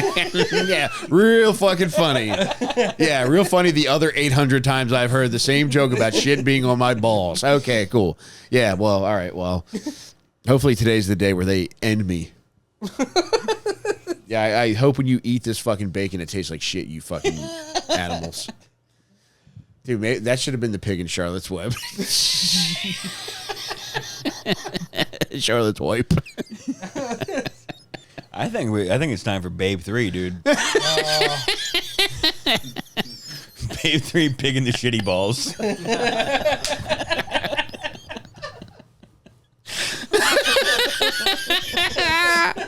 Oh my god, dude! Just imagine how insanely funny it would be, like a movie with no premise, just like walking around with shit on his balls, like walking around New York City and like John Travolta and staying alive. Well, you get there by the way you smell. Everyone doing a double turn, just kind of. No dialogue. Just softly hearing Wow. people be like, what the fuck? Yeah. Oh man, that's BG scored the whole thing. Wow. Why is this PG? it's a PIG. Oh my god, man. I mean, there's some times where God knows what he's doing. I think there's a lot of times where God's clearly getting drunk when he makes certain people or certain animals. Platypus. Yes. Platypus, Vern Troyer, all sorts of different kind of Beetlejuice. things. Eddie Guy or whatever his name is. Uh-huh. Eddie Goodell, sorry. Yeah, there's so much. Like yesterday, I was hanging out with Shaner, and it's like Shaner's like a very handsome man who's just very tiny, and I feel like God was like, "I'm coming to bed. I gotta make one more hot guy," and he put the formula in, and it's like, man, you got a very handsome guy, but he just made him a little. He is the perfect specimen to play Wolverine. He really is. Yeah. Yeah. I think I see that in his future. You know what else? No, this isn't even relative to that, but I just want to like put my hands around Shaner's head, man. I just He want to see does if I have can a do peanut this. head. Yeah. I've tried to wear one of his hats at the level that it's adjusted to, and it is A yarmulke. Yeah, that's exactly what I'm talking about. Finger. Jake, what friend of yours has the smallest head? I mean, oh man, there's so many small-headed friends in my Rolodex. You know, Probably Shayna right now. Where do we size up? May I try your hat on? Yeah, go for it. What are you fitted wise? 7.5. That's a big head. You're a little bit bigger than me. Yeah. I got that big head. What are you, Jake? I don't know. I think That's probably 5/8. I think I might be 7 3/4 or 7 5/8. Yeah, between there. I'm a 7 3/8. Yeah. Just below half. Okay. I have drank myself into 7.5. Yeah. Yeah. Jeff, what do you got on your head? 7 1/4. Oh, okay. Little peanut head. Yeah. You little peanut. I got a like an egg head, more long than That's a Wide. peanut head. Fucking egghead in this Fucking bitch. Cashew City. What are you guys going to wear to the airport on Saturday? The same thing we're wearing right now. Same. Yeah. This will be a nice outfit to wear. Cargo shorts with the rest of my pants in my short pockets. Oh my god. Yeah. No. I like to wear a sweatshirt on the plane. It's going to be hot. Texas. I'll take it off. I got a backpack that I can take it out, but I like to have my hood up at a certain point. It's just a real pain in the ass to have to remove that in the seat if I get too Yeah. warm. Just Very get a limited ski space. mask. Yeah, wear a ski mask. Wear would that. do that, I mean, yeah. that'll be good. You block out the sun if you turn it around. The Air pilot. Marshal will probably love it. I know. It's a good goof. Is it illegal to tell people that you're the air marshal? I've never read that it is, so. You should have fake cards made too. Yeah. Yeah, wear a badge. Yeah. Yeah, bring a gun. Yeah, let's trick people into believing that we're the air marshals. Said normally they put one per flight, but I can't tell you why there's 3. I cannot tell you how excited I am to leave for the airport 30 minutes later than normal. Oh my god. It's going to be Yeah. you play the devil's game I do. with getting to the airport. I do. I want to have fun. I'll get there. I wish you Godspeed. You always make it. Yeah. I Do we all have the same flight? Yeah, 10 something, 10:30. 11. Yeah. Yeah. Yeah. Yeah, we'll get there nice and early in the afternoon, head right to In-N-Out. And then who knows where the night takes us from there. I'm going to Oh no. get a little sun. Get a little what? A little sun. Yeah. Oh, get a little sun. Yeah. Yeah, The Texas sun. I would like to get into a body of water, Yeah. perhaps a natural one. Did you know you can't go swimming in Lady Bird Lake? Is that right near downtown? Yes. Why not? I thought it was like a swimming hole near there. You can take like a little like paddleboard or something, but you can't bare ass swim in there because there were a couple deaths very early on and they outlawed swimming there. I thought that there was. Jeff, you've been there recently. Is there a little swimming hole in the Colorado River near downtown, or do you have to go a ways away? Yeah, I forget what it's called, but there is a swimming area, and it's actually legal to go topless. So women, I saw a couple of sets of boobies No, you did when not. I went there. Yeah, Yo! Whoa. yeah, Were they ragers? yeah. There was one Ragers, and I was with my wife, so I had to do like the, you know, where you're not staring, but you're staring. You got to be like, look at those jugs. But Jeff, that's a separate body of water, right? I think it does go into the. Is it Lake Travis? Tell you what, Not it was Lake a separate Travis. body It with is- those Ragers. I forget what it's called. I thought that it was It does go into one of the rivers. the Colorado River of Texas, Yeah. which imbeciles believe to be the actual Colorado River that originates in the Rockies and ends in Mexico. But I knew it is. wasn't. And My go- Uber driver in Vegas didn't fucking know that. I think he gave me a bad rating. I was a taxi driver. And just going back to what we were talking about, using each other's IDs to go on Pornhub, Ladybird is what I will be typing in when I use your ID, Jake. It's called Barton Springs. Oh, Barton Springs. Juicy information. And what is that there? Is that just the swimming hole? Yeah, it's a swimming hole. It's like in a park, so you can just roll up. Yeah, it's You'll just on have the to do south that. side of the river. And it's a tributary to the Colorado River of Texas. Trying to make your whole swim. What does tributary mean? It's a body of it's- water that leads to a bigger body of water. Oh, okay. kind of how like your dick leaks into your gaping asshole. Is it? It's more of a question than a statement. Yes. Yeah, I know. Very nice. Oh, it's Ooh, the that Borat does hour. look fun, man. Look at that. Borat hour. Right? Yeah, that's Oh, great. The kumquat hour. That looks cool. Yeah, they have like diving boards set up. It's kind of like a pool, but it's like a natural Nice. spring. Very. And it's right across the Colorado River from that pool that I was talking about, the Deep Eddy Municipal Pool. Ooh. Deep Eddie, huh? Yeah, how far in the eddy are you willing to go? I'm more of a shallow Eddie guy. Yeah. I want to touch Eddie's back walls. I'm trying to see Edward. Did you know, Jake, that if you're blowing a guy's back out and you're able to touch his back walls, it makes him burp? I did not know that. I did know that. It is a fact. Yeah, I saw that on a Snapple cap. Snap him. Whoa. Now we have to butt fuck, Jeff. Way to go, man. Way to go, man. The last 5 minutes of the podcast. Jenks, buy me a Sibian.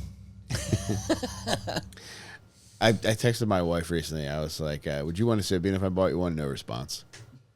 I mean, what an ingrate.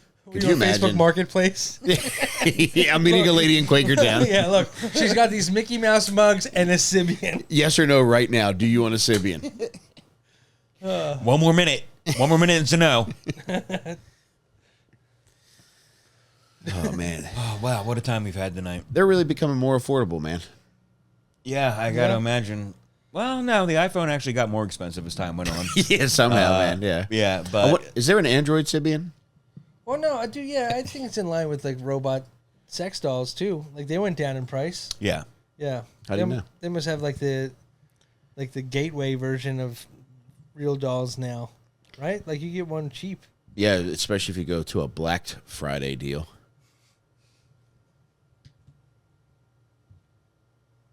Yes. What does it mean? A Black Friday? Do you guys think you'll still be here after I take a piss? Yeah, man. All right. BRB. Man, look at that shirt. Look at it. Oh, look at that yeah, shirt. look at that thing. Wow. Take a look. Oh man. Suck it in. Yeah, I can't show my hips to the camera because when this Why not? goes public, Show them to me, man. you've seen enough, Mike. I know, man, but I want to see it some more, Jake. Yeah, you're never gonna get it again. I'll Yeah. take it. You don't know what you got till it's gone. I don't even. That's a song from the '80s Monsters of Rock soundtrack. You look like you've done security at Lilith Fair. Am I correct? 6 years in running. Yes. Do you like Sarah McLachlan? Serious question. Serious question? No, I've just know the songs from the dog commercials. Enya, I know. I've listened to some pure music. Yeah, that is Pure really Moods beautiful music, playlist. man. Sail away, sail away. You don't want to be like rolling through anywhere blasting that though. Yeah, Yeah, but it is fun. I would do that. I do love Sarah McLachlan, though. Yeah. Yeah, I think she was touring recently, and I should look that up because if she hasn't come yet, I would like to go to that. What would you do? Like just, dude, you know, I had this thought the other day. And I meant to bring it up. I'm so proud of you, by the way, with all these concerts you've been going to. Thank you, Jake. Because I don't know if you remember forever ago, you were telling a story on Dad Meet, and you told Tim and I was in the room that you were saying that you used to go to concerts and just stare at the crowd. I was doing that this time because the crowd Yeah. was all the way up to the the rock partitions at the top of Yeah, Freedom Mortgage yeah. Pavilion. Like it was just so impressive. To see all the people. Yeah. Yeah. And also it's a safety thing because people are moshing behind you. Yeah. But it is nice to get a different perspective. Yeah. Like, but you're not doing like the whole concert there, right? Like you're not doing like you're not. No, I will yeah. move around. Yeah. You're actually watching the show at points. A little bit, yeah. Yeah. I like the people watch though, man. Yeah. Yeah, I was just thinking about that. All these concerts, all the video footage I'm seeing, it's facing the stage. Yeah. And I was like, you know what, man? This has probably been a big moment. I'm still turning around for everybody. Better believe that. You pay for the whole damn ticket, you know? Yeah, you do. So you want to get your vantage point from as many different angles as you can. It's all right, though. What's the next show you're going to? I am going to the War on Drugs and the National. Okay. Is that like the Man? Yeah. Yeah, that'll be fun. One of my favorite venues. That's awesome, man. We're talking about the War on Drugs. Do you listen to them? Saw him live at the Satellite in Los Angeles once. Did you really? I'm a moderate fan. I don't put them on much, but I do like their music.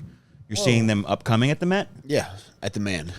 The Man, yes, that's awesome. probably the best venue in the city. Yeah, is it because you go inside the Man? Is that why you like it so much? Yeah. Two ends. Mm-hmm. My favorite kind of man. When are they playing? Mid-September, I believe. Right around when Kings of Leon's playing the Man as well. Ooh, let me see that. I might have a ticket for something else too. Girl. They've been playing My Party Have live. they? Really? At least they did when they were in Europe on the tour. Welcome to my... I think I would go just to see that. I haven't seen them play that since like 2008. Oh, Korn on the 20th as well. Yeah, so the National and War on Drugs is the 17th, and then Korn is on the 20th. Okay, serious question. Were you ever a fan, you particularly, of Maroon 5? When This Love dropped, I didn't hate it. Yeah. What's that? Songs by Jane or Songs for Jane is the album, the debut album. Like Maroon albums. Sunday Morning is still a banger. Yeah. That song is fucking great. The first time I ever saw John Mayer at the Leah Corus Center in 2002 or 3, Maroon 5 opened. Whoa. Yeah. And they have since become, like, after that, they never opened for somebody again. Yeah. They blew up right after that. Yeah. They really skyrocketed, that band. Like, Yeah. But the reason I bring that up is because you mentioned the Satellite. And I remember when I was living there, the guitar player would have like a Sunday night show. The guitar player from Maroon 5 would have like a Sunday night show like every week at the Satellite or something like that. He would just, like, assemble a band each week. Yeah. And he would be the lead?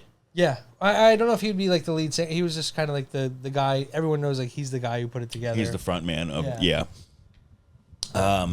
no, maybe once randomly I could have gone.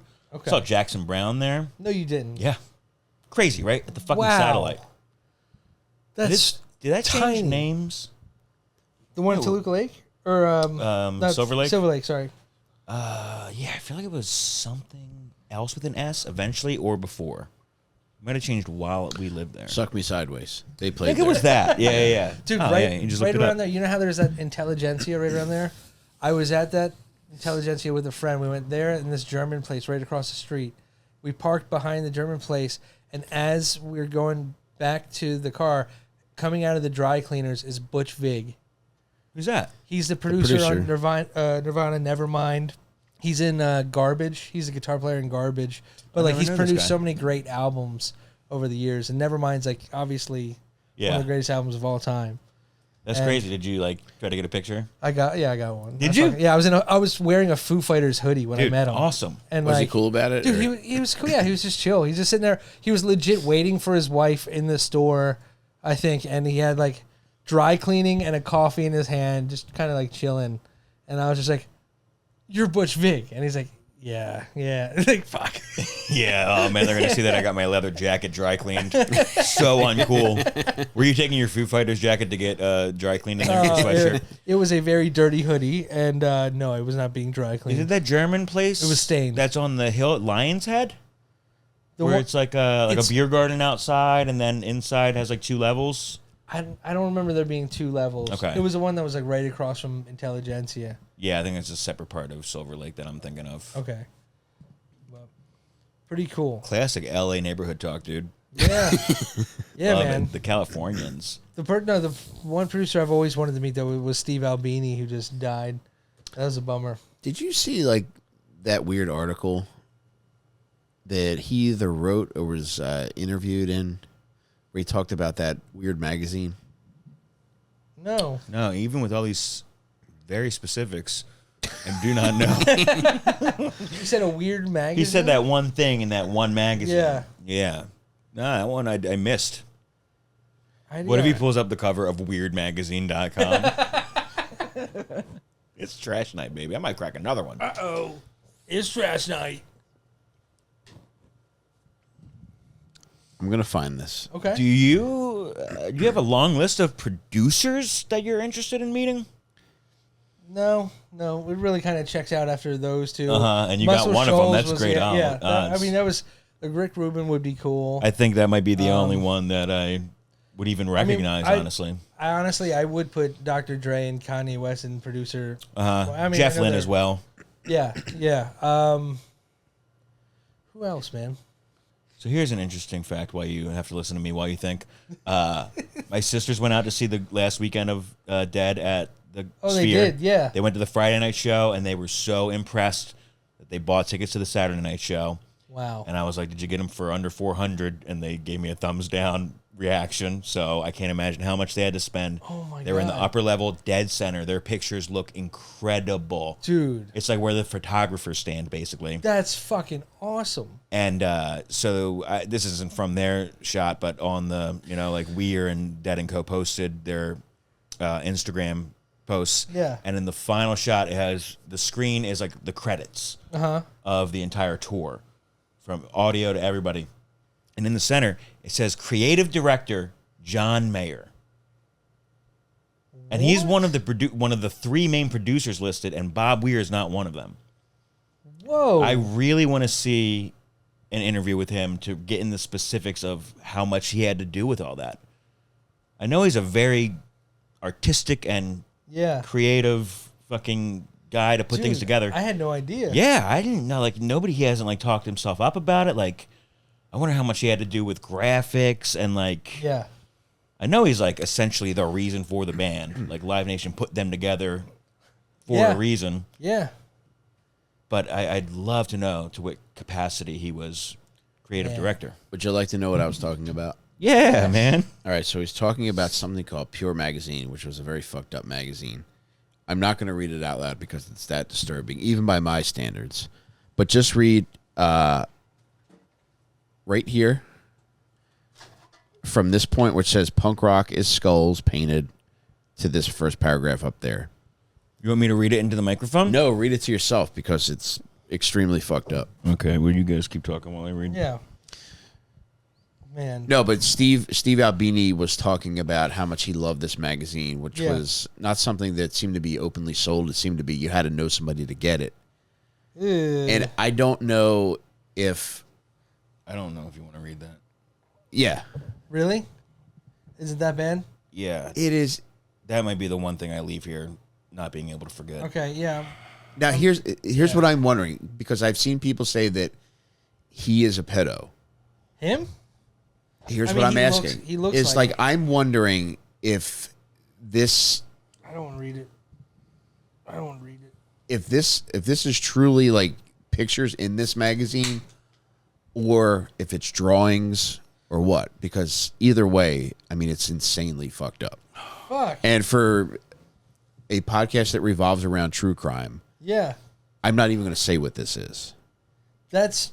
Yeah, all I read in a little blip was something about a nipple being ripped off. No. That wasn't even the section that... And I was like, as soon as seeing that in one paragraph, I was like, I don't even...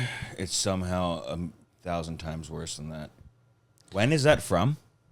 I would guess the 70s. I feel like that guy should be in jail for even saying that.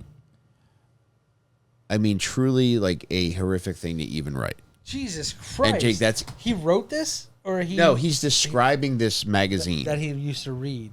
Yes. Yeah. But he's saying how it extols all the virtues of punk rock by being everything that people would not allow. But just because something is horrific, does that make it cool? No, that is decidedly not punk rock. And I'm deciding it. I'm with you, I haven't 100%. read it, but you don't I've want never to. seen John this shook of something. It's incredibly disturbing. It's insane that like It's really that bad. Do you want to fucking read it? No, I don't. Jeff wants to read it. Okay. If you don't read it, I'm not fucking saying it out loud ever. Jeff, can you promise to say it to me out loud? Oh my God, Jeff, you don't even know what you're going to say. He said yes for everyone on the podcast. He did promise before. Not on the microphone. You want to repeat Yeah, it I'm not going to repeat it on there. So read this here. From here to the next paragraph is all you have to read. The next page. So legit, the nipple ripping off thing is nothing. And here's the thing. Which that disturbed me seeing that. That's why I was that's like, a fucking piercing pagoda accident. Okay. I've seen it happen. And dude, here's the most fucked up thing about this here. Is Okay. like I didn't read all this because I don't want to. Yeah. But from what I read, I don't know if he's talking about actual pictures that he saw or if these were drawings of something that were in a magazine. Okay. However, the guy that put the magazine out was busted for child porn. Well, then that adds up. What the fuck? Jeff, this is the ring of sentences, by the way. You can never unsee this video. You probably don't want to read this. Man, if I could take anything back. So I didn't know who Steve Albini was until he died. But then when I saw people commenting, I was like, all right, people are prone to exaggeration now. So let me look into this. And I remember reading that. I didn't remember specifics. Thankfully, my brain did not hold on to that information. But now we have it again. Jeez, I'm sorry for bringing him up, guys. I mean, no, but people love him, and people talk about what a generous producer he was. And I know, like, there was a point where he was offered a percentage of their Nirvana album that he produced, and he's like, no, he's like, no, I think it's unfair to take a percentage of a band's fucking shit. Yeah, like he did a lot of Smashing Pumpkins stuff, and he said he read this magazine, and what you read was something that Steve described that he saw. Or? Yes. Okay. Yeah. I mean, he doesn't seem to be putting what he saw in a bad enough light. I didn't read the rest of the context. And it just said Dave Grohl dedicated a performance to him after his death.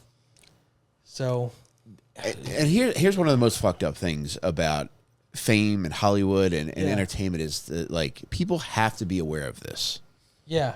Like, if I'm just the guy who barely heard of Steve Albini a few months ago when he fucking died, and within a day of looking at what he did and who he was, this was something when that this popped guy up. died. I saw a lot of accolades about this guy. He was on Anthony Bourdain, I think it was No Reservations. Is he a comedian adjacent, or did it just a certain group of comedians really Chicago. like him? I think he was in Chicago. Okay. So, like, I saw a lot of comics, like older guys, commenting on it on Twitter, posting about it in a not negative I mean, light. just all the great, like, grunge albums. Sonic Youth, I think he did the Daydream one, whatever that one's called. But I mean, to be something like, even just writing about something like this is far worse than most things you hear. Like, hey, so and so is problematic, and here's why. Like, this is one of the most profoundly fucked up descriptions of something that somebody looked at that you could ever read. That's so. And he's talking crazy. about how fucking cool it is. That's where it's like, all right, are you being an edgelord by saying this? Is he saying it because he thinks it's fake? I don't know. Or, No, he's saying that, like, how much he loved this Pure magazine. And it seems like the objective of this Pure magazine, which was to show all the shit that you probably could not get away with in a typically sold magazine. You know Big Brother, right? Yeah. The skateboarding magazine. It seems like, I mean, almost a snuff version of it. Jesus Christ. Like, I can't believe that Because Big existed. Brother was pretty bad. Yeah. Was that something you could get at the fucking 7-Eleven off the magazine rack, the Pure magazine? No, he mentions at the beginning of the article how it's like you have to know somebody to be able to get a copy. Which was how Big Brother started. That's a fucking red flag. Oh, to this point, there is a wakeboarding trick called Pete Rose. Really? What is the trick? You know, like, It's you start on the water and you end up inside of a 16-year-old. For real, though, there is a wakeboarding trick called a Pete Rose. I don't know what the trick entails, but... yeah, I thought you just made up a wakeboarding out of nowhere. No, but there is a wakeboarding trick. Sport you could have chosen. That is so Here, funny. look. Yeah, so random it's believable. Let me, I mean, thank you for finally changing the subject. I was about to change it. I drove past the stadium right when Rancid was playing on nice. 95. Yeah. And I thought they were playing The Link, so I rolled my window down, thinking that I might be able to hear it. And all you hear is fucking cars whizzing past you and fucking wind. Yeah, a real American idiot. But apparently a Pete Rose is a toe side back roll with a front side 360. Damn, that's some acrobatic shit. Almost like a McTwisted, sounds like. So I looked at the concert prices for the Green Day the day of, Jeff, and it was down to $35 for like the nosebleeds. That's crazy. Which Probably because it was raining. Like yeah, but I think the rain held off that day. I think they ended up being good.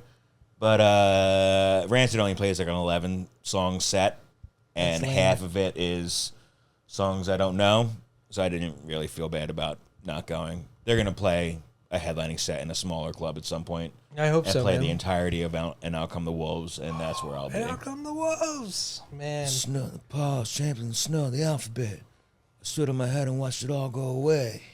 That is a great album. That's in my top 5. Let's Go is a good album too. Yeah. Yeah. Well, I know for a fact that we've done it tonight. We absolutely did it. It's in the can. Yeah, everything's in the can. Mike's reading the. Yeah, he's still watching the video from The Ring, dude. he replayed it. Everybody went to bed, and he was like, I fucking love this movie, dude. No, I'm looking into this because I just got an email saying, hey, a bet that you placed this weekend on DraftKings was ruled in your favor after initially being ruled against you. And it's like, I don't use DraftKings, so. Oh. And that didn't get filtered to spam. No, but it is a legit DraftKings email. I once had a DraftKings fucking account, so I got to find out what this is about, Jake. Yeah, don't click any links. I wonder if I won. I wonder if we're going to have to cut that part out of the episode on account of our sponsor. Well, Jeff might have some extra Jeff, clipping sorry, to do. Gamble But I said I queens. don't use it. Yeah. Yes. Yeah, You didn't yeah, put it I in a don't use positive it, light, yeah. So sounds like a scam email from a lesser than Yeah, I wouldn't. competitor. Yeah, I'm not. Well, they might be a Dad Meat sponsor. Oh, man. Let's just And start we'll- all the way over. Clap there. All right. Jake, is there anything you want to promote before we go? Welcome back to Little Sickest, baby. I'm Michael fucking Rainey. With me, as always, is Count Anjala. Ah. And with him, Jake Mattera, Jeff Simmons. All right. Jake, your hips are really doing it for me tonight. Nice palate cleanser. Yeah. It was nice how you got a pair of socks and stuffed it down in the front of your pants when you were mimicking me. Wasn't that cool of him? I actually dropped my balls out. And shit on them. Yeah, go ahead and follow me at Johnny Delco, JONNYDELCO. Twitter, Instagram. Follow Little Stinkers on Instagram. We're going to have our shirt pre-sale. Probably will be going on by the time you hear this episode on public on YouTube. So we'll be posting the shirt everywhere we can. It's going to be sold on onperks.com, Michael Rainey's website. Yeah. And follow me at Jake Mattera, all that shit. Twitter, Instagram, all that, please. OnlyFans. Yeah, and come see us in Dallas and in Austin, August 21st and 22nd. We cannot fucking wait to get to Texas. The link for tickets is in the description of this video. We're going to be carrying on after every show. We're going to hang out. We're probably going to roof some toys. We're really going to have a good time. So we would love it if you came to see us there. Also, check out my new book, Delco Dirtball. It's got it. Fuck. Oh, gotta- Jeff, there you go. Oh, yeah, baby. Look at him. Look at him. Look at him. Oh, Yeah, new and improved cover, baby. Look at that shiny bastard. oh, you should sell them in 5-packs. Yeah, I should. That's Yeah. nice looking. Yeah, you want to buy 5 of them? Buy 5 of them. There's a guy who has bought 13 books so far. No way. I love that he does it, man. And Is he's he so giving them sweet. away to friends? I don't know. Or is I don't correspond has with him. he not figured out how to read? This is the one. But You should do a 4 for $5 discount that comes wrapped like that so people can give presents. ooh, that is nice. I like the way you think, John. Oh, man. Yeah. Oh my God. Yeah. Maybe we'll do that. Or So- 5 for 4. 4 for 5 is actually a shitty deal. Pay for $5 and I'll send you 4, you fucking idiot. I went along with it. So- oh man, but yeah, buy my new book. It is a wicked crime novel, Delco Dirtball. It is available, the print copy, ebook copy, audiobook copy, whatever you want, however you digest information. I'll tell you what, even if you want me to scream it into your asshole, name your price, I'll figure out a way to do it to you.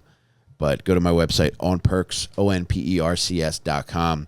Get this book. Get one of my other books. On Perks is on there too. Just a ton of other shit. Yeah, thank you for supporting me. And one cool thing I want to add about this is that I'm doing a giveaway. One person is going to get to come with me and Drew Montana to watch the Eagles season opener at Lincoln Financial Field. They're playing in Brazil, but they're broadcasting the game at Lincoln Financial Field. I got 3 tickets. Me, Drew Montana, and some lucky devil that wants to go is going to come with us. On top of that, too, even though only 3 of us are going to the fucking stadium, everyone who buys a copy of Delco Dirtball is going to get an invite to join Drew and I for the tailgate on Friday, September 6th at 6 p.m. Come hang out with us. All you need to do is to buy a copy of this book, and I got you. And those people are permitted to buy their own ticket and enter the stadium. You're not going to prohibit that. Yeah, and I don't think it's sold You're just out not yet. going to pay for their Entry. Yeah. I don't. Tailgate's free, baby. Yeah. Yeah. Just come party, come have fun with us, and we're going to carry on like gypsies, baby. Also, if I may correct one clerical error, the great majority of our viewers and listeners are not going to hear this until after we've already done our Austin and Dallas show. So I want you to concentrate on the fact that we're going to be in the Bay Area in October, on October 21st and 22nd. That's Punchline San Francisco and Punchline Sacramento. Take a trip. Yeah. Go on an airplane. Come see us. We're going to be hanging out after the shows at both places. So please come see us there. Oh, one cool thing we want to add too. One, thank you to our patrons for allowing us to do all this cool shit. You can become a patron by going to patreon.com/lilstinkers. That's LILSTINKERS. You get all the episodes a week early. You get ad-free episodes. You get all the live streams we do every month. We're doing a live stream just about every week. Yeah. We're doing Stinker News live streams. We're doing movie watch-alongs. We're doing book club meetings. Writing letters. We're writing letters to prisoners. All kinds of cool shit, all for Our being travel a patron. videos come out 6 months before they go out to the public. And I hate myself on camera video recording. I've watched these videos 10 times each. It's the best. It's one of my favorite hour and 15 minutes of content that I've ever seen. I swear to God. But Cooper O'Hearn is a goddamn genius. Yeah. He is. And patrons allow us to take these trips to make these videos. So it's the clearest way to support us. Patreon.com/LilStinkers. It's either $4 a month or $40 for the year. You also get discounts on all the new merch we're going to be putting out. Yep. We're just constantly thinking of ways to just incentivize patrons to thank them for supporting us, man. And we've Exclusive. decided on our next Patreon goal. It has not posted yet, but at 3,500 patrons, we'll be having a little picnic in a certain Spahn Ranch in Los Angeles. Yep. So once we hit 3,500 patrons, we're going to send out an invite we're going to decide a date, and we're going to head to Spahn Ranch where the Manson family lived, and we're going to have a picnic there. So help us make that happen. Let's get to 3,500 patrons. I really want to have this Spahn Ranch picnic, and I look forward to eating snacks with everybody on the same hallowed ground that the Manson family once ate. Mm-hmm. God knows what we're going to be able to do out there. We went out there a couple years ago, and nobody fucking bothered us. We were out there for hours. Yeah. And I anticipate the same is going to be the case when we hit 3,500 patrons, and we're going to have a fucking blast. But yeah, go to patreon.com/lilstinkers and get on the Patreon and let's make that happen. I love you all. Love you too. Jake so loves much. you even more. Love you so much, baby. Look at Till him. the next time. Carrying my seed, you own my world. There's so much fucked up shit to get into.